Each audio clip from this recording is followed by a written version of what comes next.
விஷத்திலே சர்க்கரை தடவி கொடுக்கக்கூடிய தீய சக்தி கும்பல் திராவிஷ கும்பல். அதுக்கு இந்த தமிழ்ன்ற சர்க்கரைய முலாம் பூசி கொடுக்கிறது.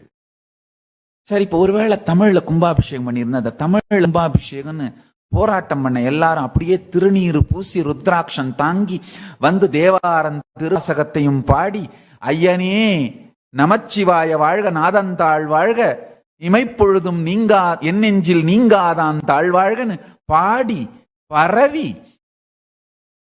பிரகதீஸ்வரரை வலம் வந்து சிவபக்தர்களா வாழ்ந்துட போறாங்களா? யாரை ஏமாற்றுகிற வேலை இதெல்லாம்?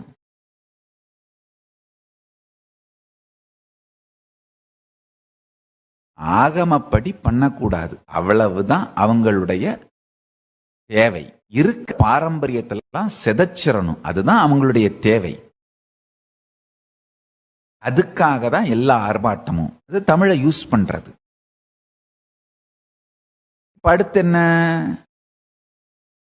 அவங்க அந்த ஆகமப்படி நடந்தே ஆகணும்னு பலமா நின்ன சன்னிதானங்களை எல்லாம் அட்டாக் பண்றது.